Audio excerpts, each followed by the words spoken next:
أعوذ بالله من الشيطان الرجيم. بسم الله الرحمن الرحيم. الحمد لله رب العالمين، والصلاة والسلام على رسوله الكريم وأهل بيته الطيبين الطاهرين المعصومين. أما بعد، قال رسول الله صلى الله عليه وآله: يا فاطمة من صلى عليه غفر الله ذنوبه. اسمانی ولایت دوستانم ډېر تشکر و شکرگزاری یم چې دوی مو ته وخت د خدمت راکړو. دوستانو خدمت کې یوه مجربه نسخه وړاندې کوم. که چېرې یو انسان ګناهګار دی، غواړي خپلې ګناهان معاف کړي، پروردګار سره نږدې شي و اهل بیت سره نږدې شي. رسول الله بزرګوار یې یا فاطمه ما ګرانې لورې، که چېرې تا باندې چا درود و صلوات واستولو، یقینا پروردگار متعال به هغه ته ګناهان معاف کړي. ذنوب نه یې ویلي دي، ذنب نه یې نه دي ویلي، یوه ګناه نه بلکې ټوله ګناهان به خالق العزا ورته معاف کړي. د کومه وجه دی، د کوم سیر دی چې د اهل بیتو محبت که چېرې اجازه زړه ته ننوتو و هغه زړه کې بیا ګناهان یې نه پټې کېږي. امام رضا علیه السلام د فرمایش کوي چې که چېرې یو انسان دوره ګناهګار دی چې هغه د خپلو ګناهانو کفاره نشي ګنډولی، انتهای ګناهګار دی، هغه بیا زیات تعداد کې محمد و آل محمد باندې صلوات واستوي.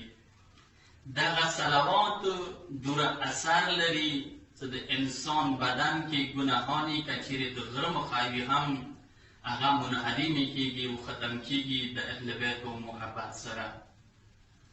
راشو د صلوات لږ د قرآن نظر کې وکسو. آیا قرآن کې هم اهل بیت باندې صلوات په متعلق څه بحث شته دی یا نشته دی؟ خالق العزا فرمایش کوي: ان الله و ملائکته یصلون علی النبی یا ایها الذین آمنوا صلوا علیه و سلموا تسلیما. الله و د الله فرشته درود و سلام ستوي په محمد و آل محمد علیهم السلام باندې. پس ایمان ولو تاسو هم صلوات و درود واستوئ په محمد و آل محمد باندې. راشو دغه نسخه تاسو خدمت کې زه عرض کوم چې رسول الله زهرا بیبي ته ویلي دي چې بیبي که چېرې تا باندې چا صلوات واستولو، خالق العزا به هغه ته د ټولو ګناهانو مغفرت ورکړي. هغه کوم صلوات دی؟ توجه سره یې واورو، انشاءالله بنده حقیر به خپلو دعاانو کې یاد ساتوئ. اللهم صل علی فاطمه و ابیها و بعلها و بنیها و سر المستودع فیها بعدد ما احاط به علمك و احصا به کتابك. اللهم صل علی فاطمه، پروردگارا صلوات و رحمت زهرا بیبی باندې، و ابیها پلار بزرگوار باندې، و بعلها شوهر بزرگوار باندې، و بنیها دو زمنو باندې بعدد ما احاط به علمك. دوره صلوات، دوره رحمتونه چې هغه حساب صرف تا سره وي، ته یې احصا کوه شي، تا ورباندې احاطه وي.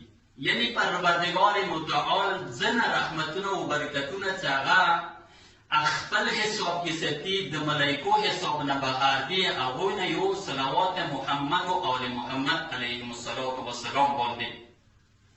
دا یوه داسې عظیمه تحفه دی، دا یو داسې عظیم ذکر دی.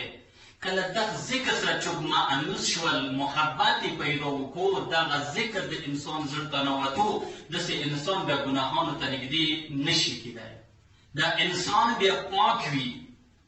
رسول الله بزرگوار د فرمایش کوي: ما ګرانې لورې تا باندې چا صلوات واستولو، خداوند متعال معاف کوي و قیامت ورځې باندې هغه رسول الله سره وي و بهشت کې مقام رسول الله سره وي. آیا دا خبره رسول الله خپل نفس نه د لور محبت کې وکړه؟ نه، بلکې رسول الله بزرگوار په متعلق خدای چې ایمان نبی خپل نفس نه څه نطق نه کوي، و ما ینطق عن الهوا، خپل ځان نه څه نه یایي، بلکې څه چې یایي ایما رسول هغه ما طرف نه دي، ایما وحی وجه نه دي، زه ورته وحی وکړم هغه خلکو ته هغه نشر کوي. بس دوستان عزیز، در تاسو خدمت کې ما وړه باندې کې تحفه و. السلام علیکم و رحمت الله و برکاته.